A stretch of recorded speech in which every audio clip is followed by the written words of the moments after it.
অনেক যোগে আসিয়া আমার বলি বাবা মুর্শিদ কেমন আল্লাহ আল্লাহ আল্লাহ আল্লাহ আল্লাহ মুর্শিদ মুর্শিদ গইরা আমরা গোমা সেনা নয়নে আমার বলি বাবা মুর্শিদ কেমন আল্লাহ আল্লাহ আল্লাহ আমি তোমায় ভালোবাসি পাগলের মতো কাদাও কাঁদব দয়াল জানামের মতো মাশাআল্লাহ আল্লাহ লোক সমাজে যেই যাই বল ছাড়ব না প্রেম জীবনে লোক সমাজে যেই যাই বল ছাড়ব না প্রেম জীবনে আমার বলি বাবু মুর্শিদ কেমন মাশাআল্লাহ আল্লাহ আল্লাহ আল্লাহ আল্লাহ আমার বলি বাবু মুর্শিদ কেমন মাশাআল্লাহ আল্লাহ আল্লাহ আল্লাহ ও গো আমার মুর্শিদ আমার দিবানি শরণ দুলাল্লাহ আল্লাহ ও গো আমার মুর্শিদ আমার দিবানি শরণ দুলাল্লাহ আল্লাহ তোমার শরণ পাইব বলে তোমার শরণ পাইব বলে কান্দি বসি নিরালায় আমার দিবানি শরণ আল্লাহ আল্লাহ আল্লাহ আল্লাহ আল্লাহ আল্লাহ আল্লাহ আল্লাহ আল্লাহ আল্লাহ আল্লাহ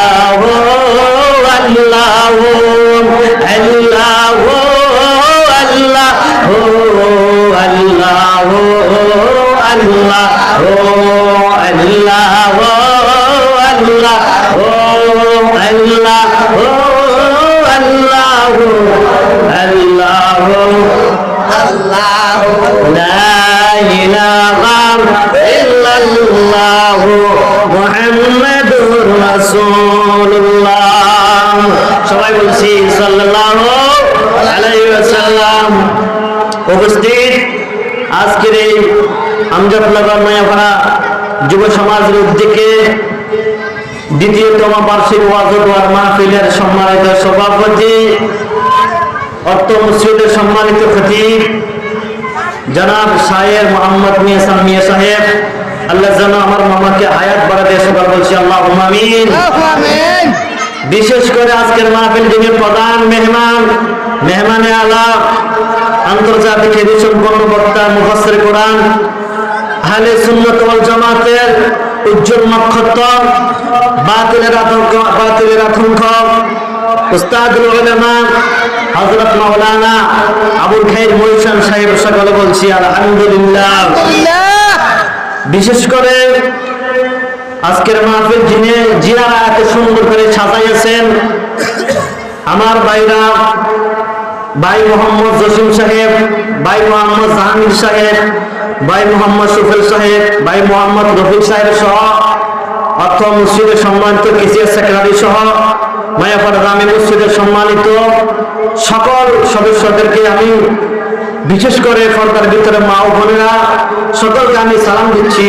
আসসালামু আলাইকুম ওয়া রাহমাতুল্লাহি ওয়া বারাকাতুহু। ওয়া আলাইকুম আসসালাম ওয়া রাহমাতুল্লাহি ওয়া বারাকাতুহু। আল্লাহ পাক রব্বুল আলামিন আমাদেরকে দুনিয়ার বিভিন্ন কাজকর্ম থেকে ফারেক করে, দুনিয়ার বিভিন্ন জায় জামালা থেকে ফারেক করে যে আল্লাহ পাক রব্বুল আলামিন আপনাকে আমাকে একটি জান্নাতের ময়দানের ভিতরে বসার জন্য তৌফিক দিয়েছেন। এজন্য আমরা সকলের সমস্যারে চিৎকার মেরে বলছি আলহামদুলিল্লাহ।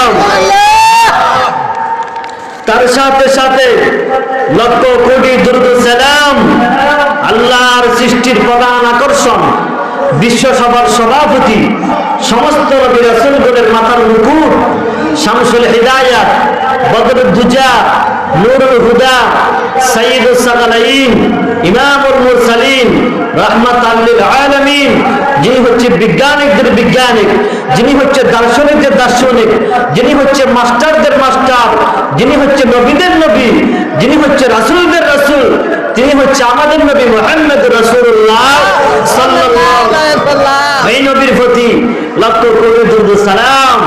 আমরা সকালে আবার চিৎকার মেরে বলছি সাল্লাল্লাহু আলাইহি ওয়াসাল্লাম। বন্ধুগণ, আসুন, যাদেরকে আল্লাহ পাক রব্বুল আলামিন কবুল করেছেন, যাদেরকে মায়া করেছেন, দয়া করেছেন, যাদের প্রতি আল্লাহ পাক দৃষ্টি দিয়েছেন, রহমত দিয়েছেন, একমাত্র তাই আল্লাহ পাকের এই জান্নাতের ময়দানের ভিতরে আসতে পেরেছেন। জোরে কোন ঠিক কিনা বলেন? এই এলাকার ভিতরে মুসলমান শুধু আপনারা নয়, আরো রয়েছেন যাদেরকে আল্লাহ পাক রহমত করেছেন, যাদের প্রতি আল্লাহ পাকের মহব্বত রয়েছে, রাসূল সাল্লাল্লাহু আলাইহি সাল্লামের মহব্বত রয়েছে। কবরের ভয় আছে, মরণের ভয় আছে, হাসরের ভয় আছে, ফুলসিরাতুল মিজানের ভয় আছে। তারা একমাত্র মাহফিলে বলছেন আসতে পেরেছেন। সকল বলছে আলহামদুলিল্লাহ। কারণ তাদের ভিতরে রাসূল পাকের মহব্বতের সেই বিষ নাই, ওলি আল্লাহদের মহব্বতের সেই বিষ নাই বিদায়, আল্লাহ পাকের মহব্বতের বিষ নাই বিদায় তারা মাহফিলের ভিতরে আসতে পারে নাই। আমি উদাহরণস্বরূপ একটা কথা বলি, সব জায়গার ভিতরে সাফরিয়া যখন বাঁশি বাজায়, বাঁশি বাজানোর পর দেখবেন যে সাপের ভিতরে বিষ আছে, ওই সাপগুলা গর্তের ভিতরে থাকতে পারে না। জোরে বলেন, থাকতে পারে না। একদিন সাফরিয়া কি করলেন জানেন? সাফরিয়া সাপ ধরার জন্য একটা জঙ্গলের ভিতরে গেলেন।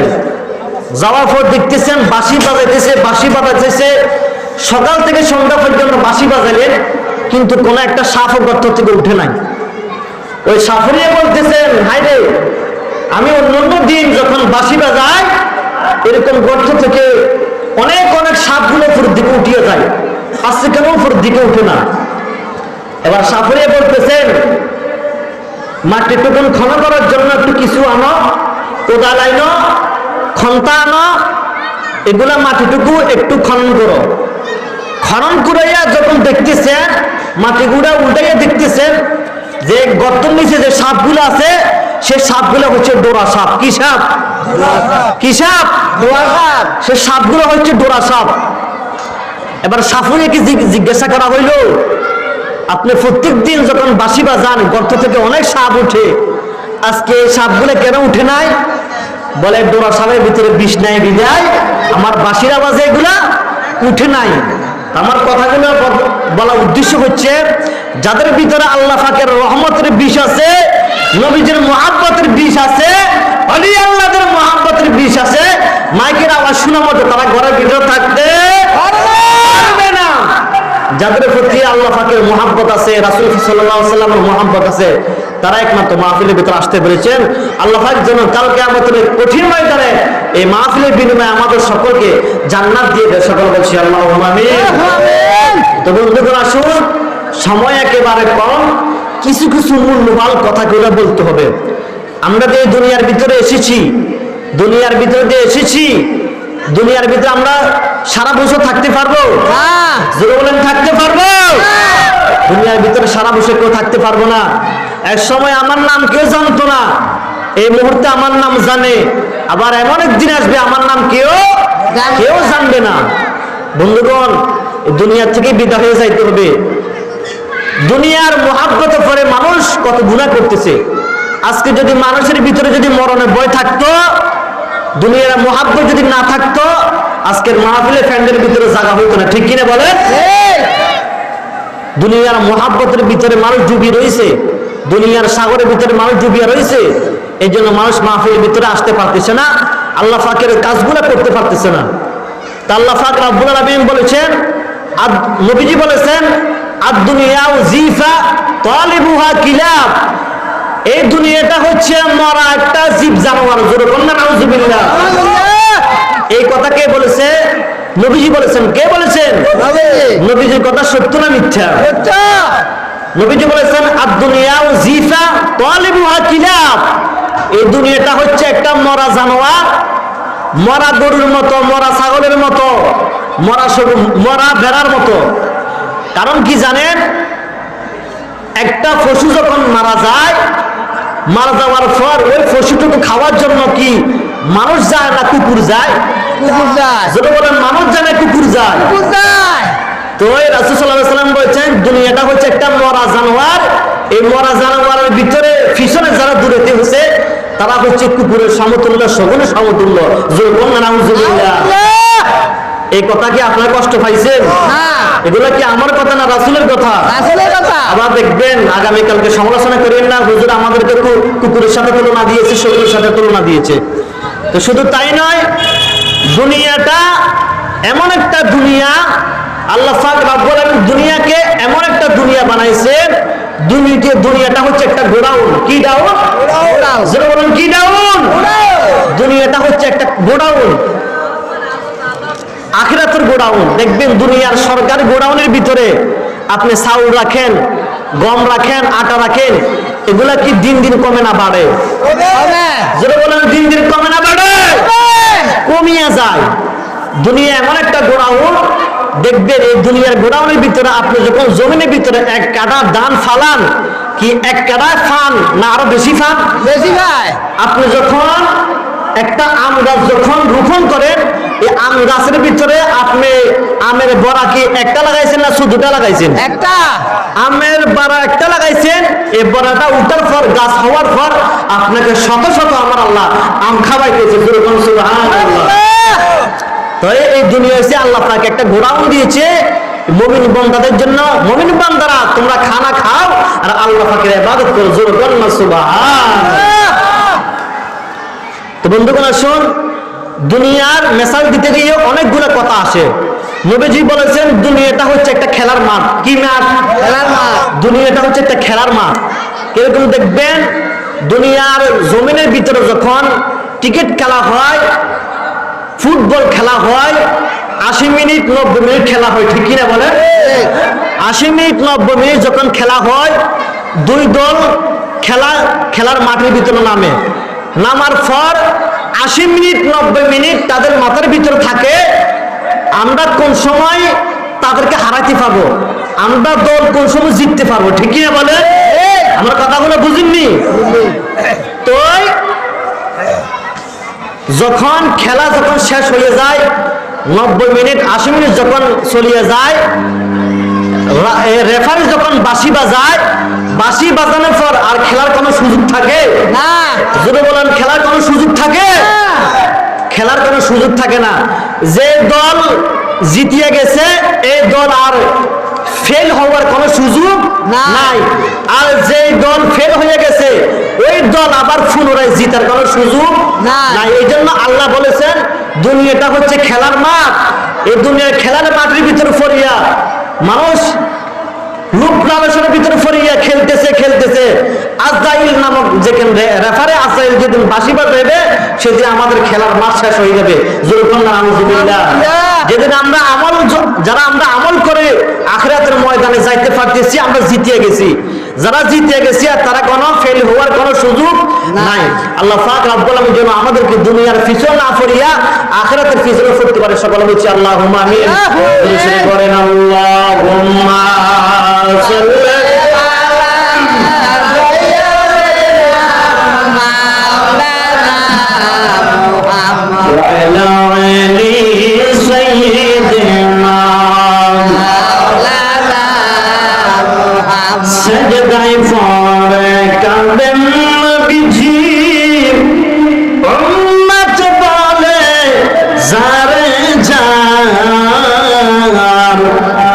মাফ করিয়া দাও খোদা উম্মত আমার গুনাহগার। আল্লাহুম্মা সাল্লি আলা সাইয়্যিদিনা মাওলানা মুহাম্মদ ওয়া আলা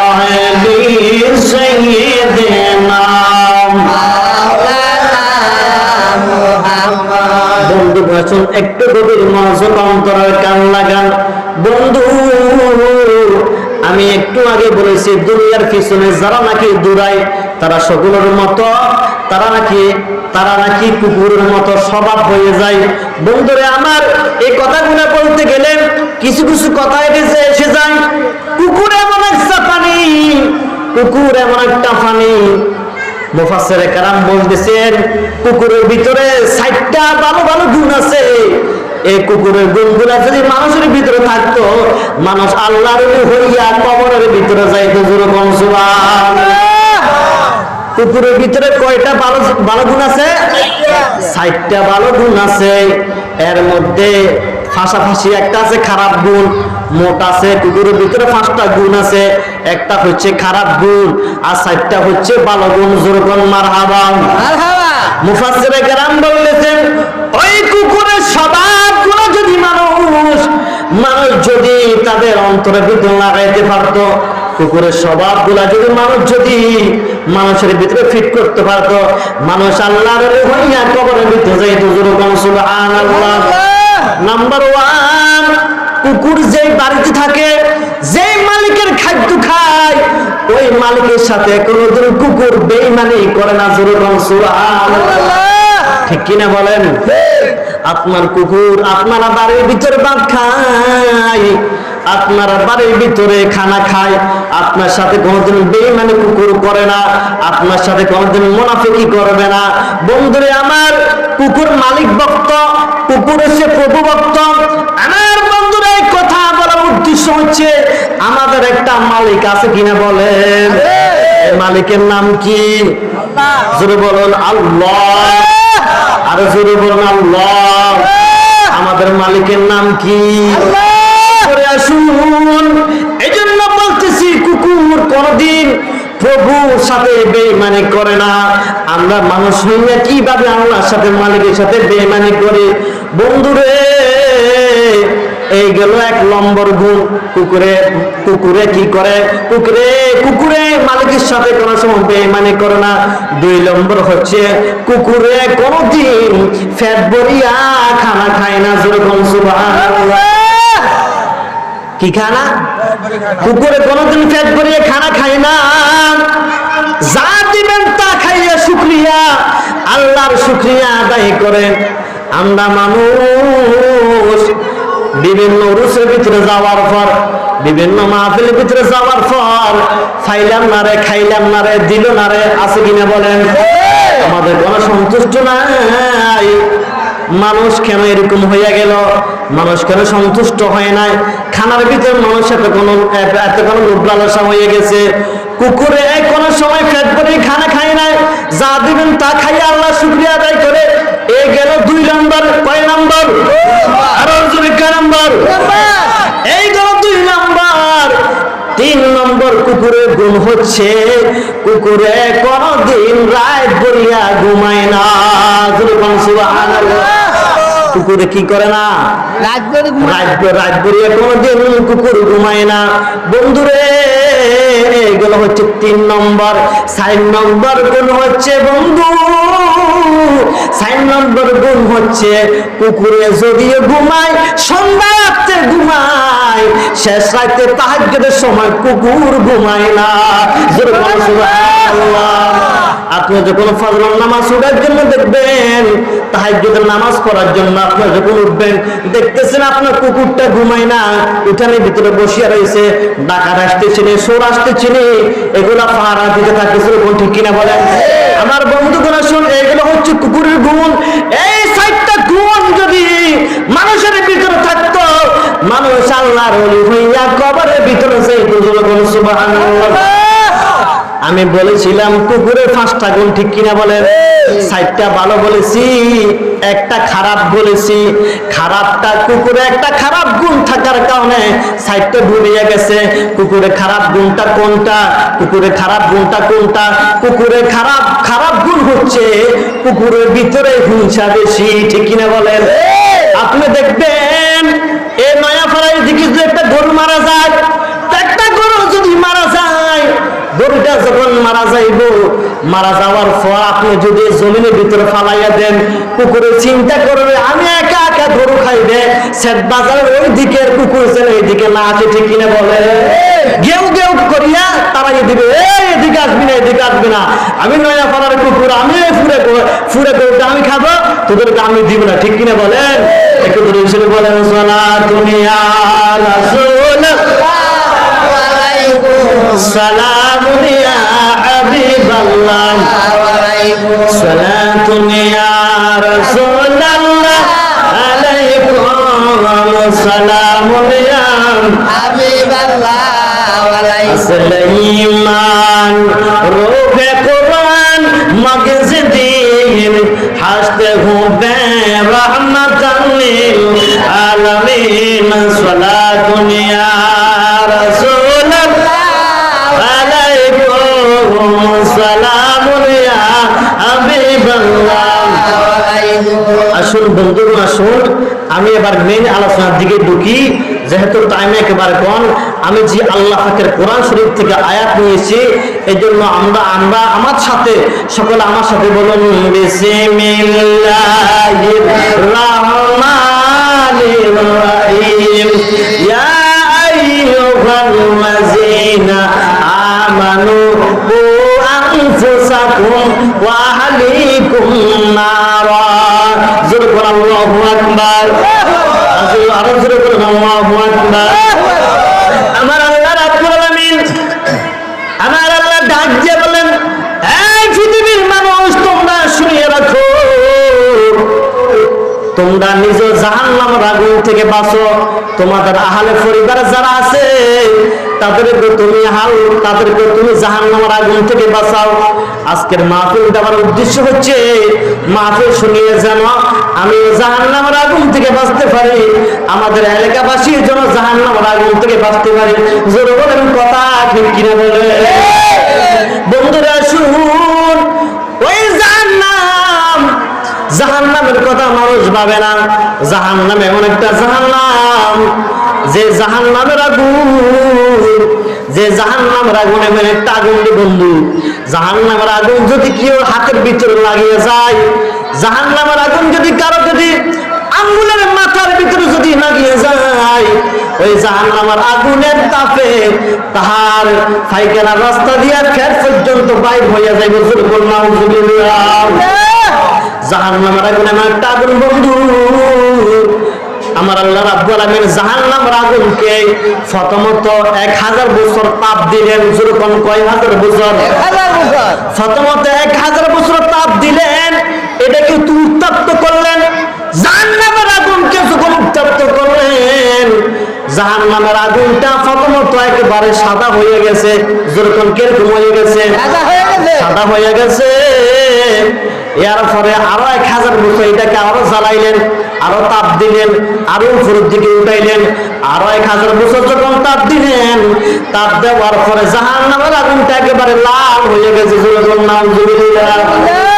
শুধু তাই নয় বন্ধু, লাল যখন হয়ে গেছেন, আরো 1000 বছর ওই জাহান্নামের আগুনটাকে জ্বালাইলেন। আবার যখন জ্বালাইলেন, জ্বালাইবার পর জাহান্নামের আগুনটা একেবারে কালো আলকাতরার মতো হয়ে গেছে। বন্ধুগণ আসুন, জাহান্নামের আগুন এরকম একটা পাওয়ার দুনিয়ার ভিতরে। জাহান্নামের আগুন যদি একটুকু যদি পড়তো, দুনিয়ার সকল মানুষ মরিয়া সাফ হয়ে যাইতো। দুনিয়ার ভিতরে কোনো দিন তরুণতা জন্ম হইতো না। ওই জাহান্নামের আগুন থেকে বাঁচা আমাদের দরকার আছে কিনা বলেন? বলেন দরকার আছে কিনা বলেন? আমার আল্লাহ বলেন, কেউ যদি আমার আল্লাহর দরবারে হাত বাড়াই, আমাকে জাহান্নামের আগুন থেকে বাঁচাও, আমাকে জাহান্নামের আগুন থেকে বাঁচাও। আল্লাহুম্মা আজরিনি মিনান নার, আল্লাহুম্মা আজরিনি মিনান নার। আল্লাহ তুমি আমাকে জাহান্নামের আগুন থেকে বাঁচাও। কেউ যদি এই কথা বলে, যদি কাঁদতে কাঁদতে নাকের আগে যদি পানি আসে, নাকের আগে পানি আসার আগে আমার আল্লাহ জাহান্নামের আগুন তার জন্য হারাম করিয়ে দিয়েছেন। সুবহানাল্লাহ। এবার সামনের দিকে আসুন, আমার আল্লাহ বলেছেন মানুষ এবং জিনের জন্য জান্নাত বানাইছে, জাহান্নাম বানাইছে। এরপরে আরেকটা বানাইছে, আরেকটা বলেছেন ওয়াকুদুহান নাস ওয়াল হিজারা, পাথরের জন্য আল্লাহ জাহান্নাম বানাইছে। আল্লাহ আপনি আগে বললেন মানুষ এবং জিনকে জান্নাত দিবেন জাহান্নাম দিবেন, ফাতরকে কেন জাহান্নামের ভিতরে দিবেন?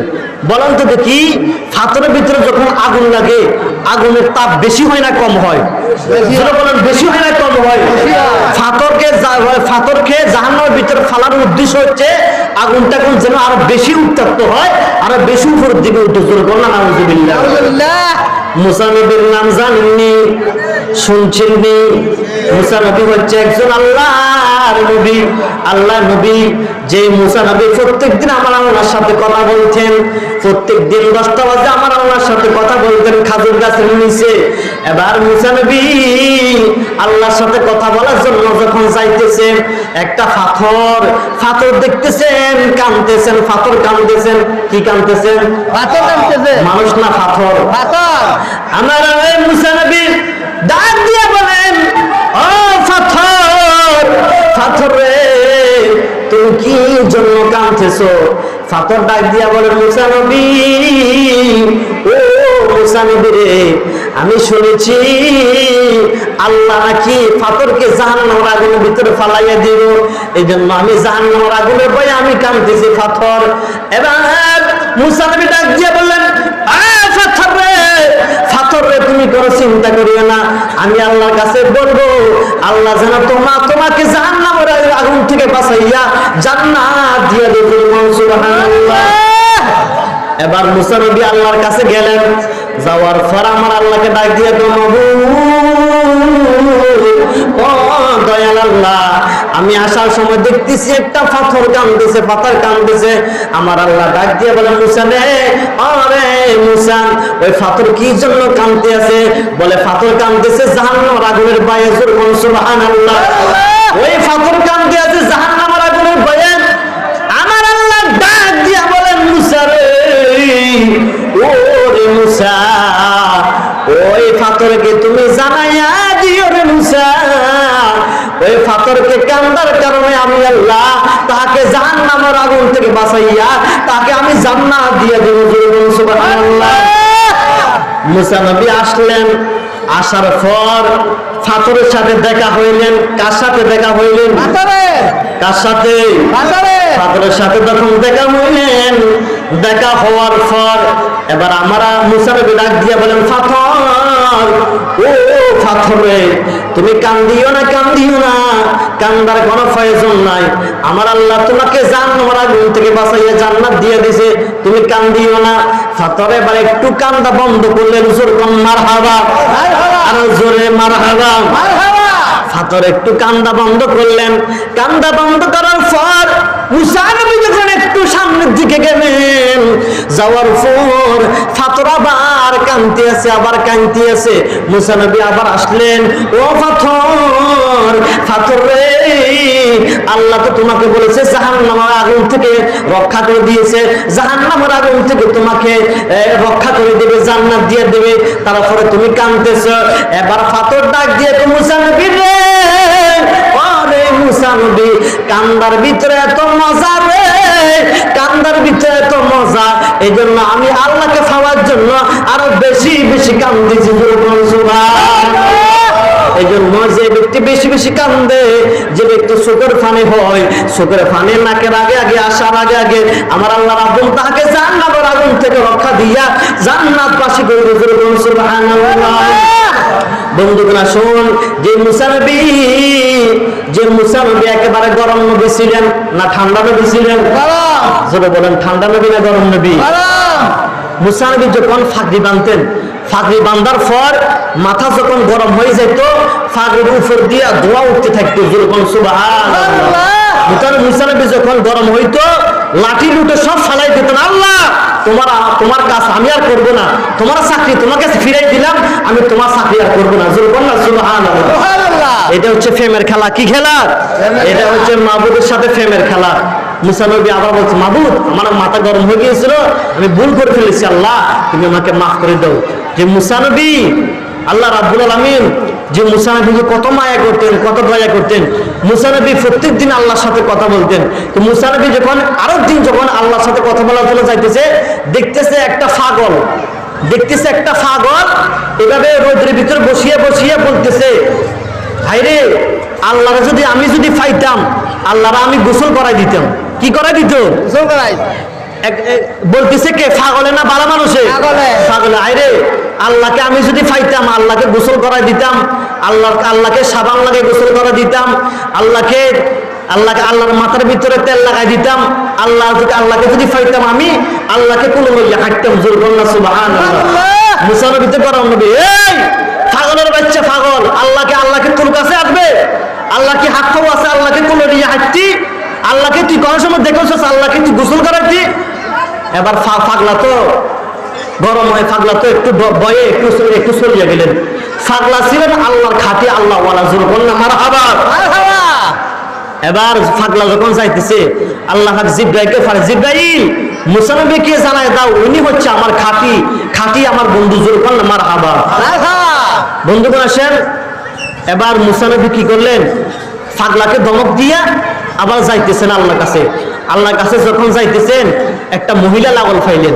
মহিলা যখন লাগল ফাইলেন, মহিলা বলতেছেন, মুসা নবী আপনি প্রত্যেক দিন আল্লাহর সাথে কথা বলেন, আমাদের বিবাহ হয়েছে আজকে 17 বছর 19 বছর, আমাদের একটা সন্তান হয় না। আল্লাহকে বলিয়েছে আমার কি সন্তান হইবনি? আমাদের কপালের ভিতরে সন্তান আসেনি? তো ঠিক আছে, আমি জিজ্ঞাসা করব। এবার আল্লাহর কাছে গেলেন, যাওয়ার পর সর্বপ্রথম মহিলার কথা জিজ্ঞাসা করলেন, ও মাবুদ রে, দয়াল আল্লাহ, আসার সময় আমি একটা মহিলাকে লাগল পাইছি, মহিলা বলেছে তাহার কোনো সন্তান হয় না, আজকে বিবাহ হয়েছে অনেক বছর হয়েছে, বিবাহ হয়েছে অনেক বছর হয়ে গিয়েছে। দয়াল আল্লাহ, মহিলার কোফালে কোনো সন্তান আছে? মহিলার কোফালে কোনো সন্তান আছে? আল্লাহ বলেন, মুসা রে, মহিলাকে জানাইয়া দিও মহিলার তাকদিরে কোনো সন্তান বাজেট নাই। সুবহানাল্লাহ। মহিলার কোফালে কোনো সন্তান নাই। এবার কি করলেন? মুসা নবী আসলেন, আসার পর মহিলাকে বলতেছেন, ও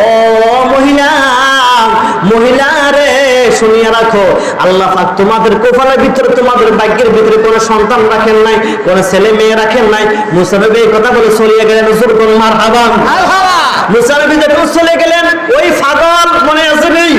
যে পাগলকে মুসা নবী ধমক দিয়েছিলেন, পাগলে কেমনে শুনেছে মহিলার সন্তান নাই, পাগল জানি কেমনে শুনিয়া গেছে যে পাগলের নাম হচ্ছে জুনজুন পাগলা। কি পাগলা? জোরে বলে কি পাগলা? জুনজুন পাগলা। এবার ওই পাগলা শুনেন, পাগলা যখন শুনলেন, ওই মহিলার বাড়ির সামনে গেলেন, যারা বলতেছেন এক রুটি এক লড়কা। জোরে বলুন মারহাবা। এক রুটি এক সন্তান, দুই রুটি দুই সন্তান, তিন রুটি তিনটা সন্তান। জোরে বলুন না মারহাবা।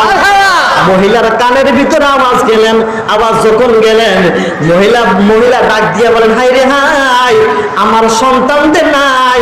ওই পাগলা কেমনে জানায়? হয়তো পাগলার পিছনে কিছু আছে, এই জন্য পাগলা আমাকে বলতেছেন এক রুটি এক লড়কা, দুই রুটি দুই লড়কা। জোরে বলুন মারহাবা।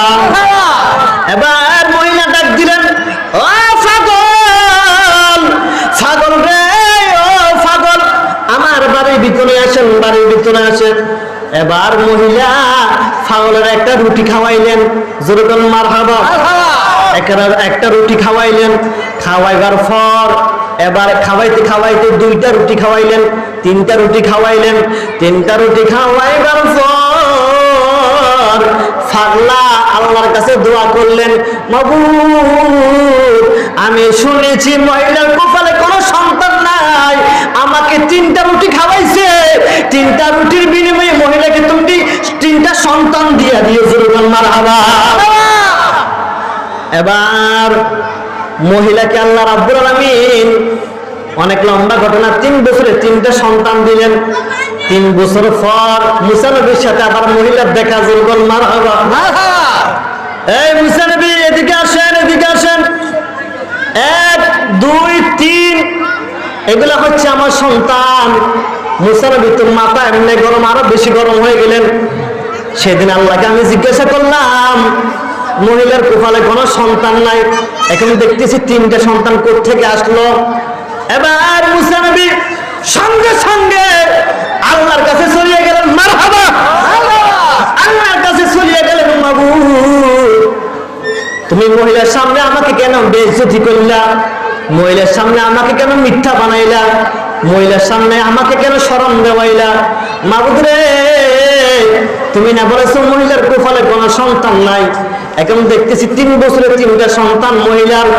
আল্লাহ তুমি কি জন্য গেলা? এবার মুসা নবীকে আল্লাহ বলতেছেন, এই মুসা নবী, গরম হয় না, একটু থামো। তোমাকে আমি একটু পরে সন্তান কেন দিয়েছি একটু পরে বলবো। আগে তোমাকে আমি মুসা নবী, তোমাকে আমি একটা হুকুম করতে চাই। আমি আল্লাহ রাব্বুল আলামিনের অনেক দিন ধরে শখ হয়েছে মানুষের গোশত খাই। মজুর সুবহানাল্লাহ। আল্লাহ বলছেন, মুসা নবী, আমার অনেক দিন ধরে শখ হয়েছে, আমি মানুষের গোশত খাইতে মনে চাই। মুসা নবী, তুমি যদি মানুষের গোশত আমাকে আনে দিতে পারো, তারপর আমি তোমাকে বলবো। জোরে বললাম মারহাবা। এবার বন্ধুগণ আসুন, গভীর মনোযোগ অন্তরে গান লাগান। নারায়ে তাকবীর, নারায়ে রিসালাত, আহলে সুন্নাত ওয়াল জামাত, আহলে সুন্নাত ওয়াল জামাত। প্রথম বক্তার আগমন, এই এলাকার পক্ষ থেকে মৈশন সাহেবের আগমন, প্রধান বক্তার আগমন, প্রধান অতিথির আগমন। নারায়ে তাকবীর, নারায়ে রিসালাত, নারায়ে রিসালাত। আহলান সাহলান, আহলান সাহলান।